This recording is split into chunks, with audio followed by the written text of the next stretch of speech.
తిరుమల తిరుపతి దేవస్థానం incharge EO ధర్మారెడ్డిని ప్రస్తుతం సాగనంపారు. ఇప్పుడు ఆయన ప్లేస్లో శ్యామలరావు గారిని నియమించారు.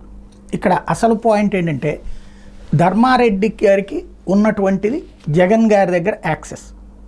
ఆ యాక్సెస్తో ఆయన సుదీర్ఘకాలం పాటు అక్కడే తిష్ట వేసి కూర్చున్నారు. ఇంతకుముందు జేఈఓగా, ఆ తర్వాత ఈఓగా, గతంలో కూడా రాజశేఖర రెడ్డి గారి హయాంలో చేసుకొచ్చారు. నిజంగా చెప్పాలంటే వైసీపీలోనే ఉన్నటువంటి ఎమ్మెల్యేలు, ఎంపీలు కానీ, ప్రజాప్రతినిధులు కానీ ఆయన తిట్టుకునే వాళ్ళు ఎవరు లేరు. నాకు తెలిసి 100కి 90 మంది తిట్టుకుంటారు. ఎందుకంటే ఇదివరకటి రోజుల్లో బ్రేక్ దర్శనాలు 3 రకాలు ఉండేది.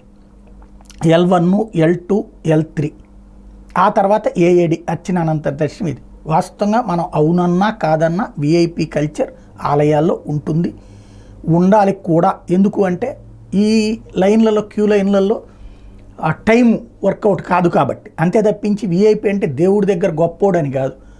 సమయం అవకాశం లేనటువంటి వాళ్ళకి విఐపీలు, ఎమ్మెల్యే వెళ్ళి ఆ క్యూ లైన్లో నుంచుని ఒక రోజంతా దర్శనం చేసుకోవడానికి పెట్టుకుంటే నియోజకవర్గానికి వర్కౌట్ కాదు. ఎంపీ అయినా, ఒక వ్యాపారవేత్త అయినా వాళ్ళకి దానికి తగ్గట్టుగా డబ్బులు తీసుకోవడం అన్నటువంటి. ఇక్కడ జరిగింది ఏంటి, ధర్మారెడ్డి చేసినటువంటి విచిత్ర పని అంటే అందరికీ ఒక అవకాశం ఒకే రకంగా కల్పిస్తున్నాం అని చూపెట్టడం కోసం బ్రేక్ దర్శనం వేళలు మార్చేశారు. అది ఒక ఎత్తు. దాంట్లో L1లు, L2లు, L3లు ఏం లేదు. బ్రేక్ దర్శనం టికెట్ 10,000 రూపాయలు తీసుకుంటే క్యూ లైన్లో నుంచుని అలా దండం పెట్టుకుని వచ్చేసేయడం. ఇదివరకు L1లో ఏంటంటే పొద్దున్నే దర్శనంతో పాటుగా, అంటే అక్కడ L1లో డైరెక్ట్గా ఎమ్మెల్యే, ఎంపీ, మంత్రి ఇట్లాంటి వాళ్ళకి L1 ఇచ్చేవాళ్ళు.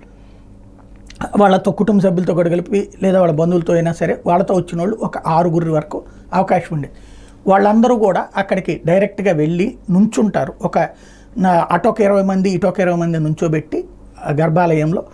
ఆ తర్వాత దర్శనము, అక్కడ హారతి ఇవ్వడం, తర్వాత తీర్థం ఇచ్చి పంపించేవాళ్ళు. అది ఫస్ట్ L1 బ్రేక్ అయ్యేది. ఆ తర్వాత L2 బ్రేక్ అంటే హారతి వరకు ఇచ్చేవాళ్ళు, ఈ తీర్థము, చటారు ఇట్లాంటిది ఇచ్చేది కాదు.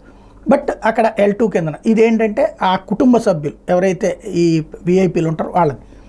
L3 వచ్చేటప్పటికి వాళ్ళకు సంబంధించినటువంటి లెటర్లు, సిఫార్సు లేఖల మీద వచ్చేటటువంటి L3 ఉండేది. ఇవి తెలుగుదేశం హయాంలో జరిగినాయి, వైసీపీ వాళ్ళకు కూడా జరిగినాయి. అప్పుడు ఆ సిస్టమ్ ఉండేది.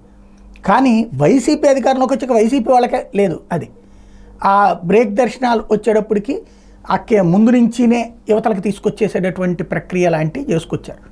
అది ప్రతి ఒక్కళ్ళు తిట్టుకునేటటువంటి పరిస్థితి ఉండేది. ఇప్పుడు మరి అవి మారుస్తారా లేదా చూడాలి.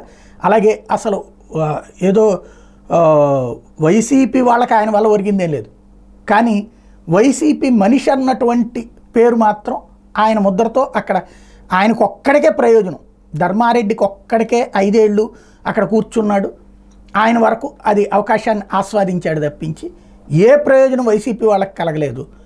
వాస్తవంగా ధర్మారెడ్డిని అక్కడి నుంచి తప్పించడం తెలుగుదేశం వాళ్ళకంటే వైసీపీ వాళ్ళకి హ్యాపీగా ఉందని చెప్పాలి.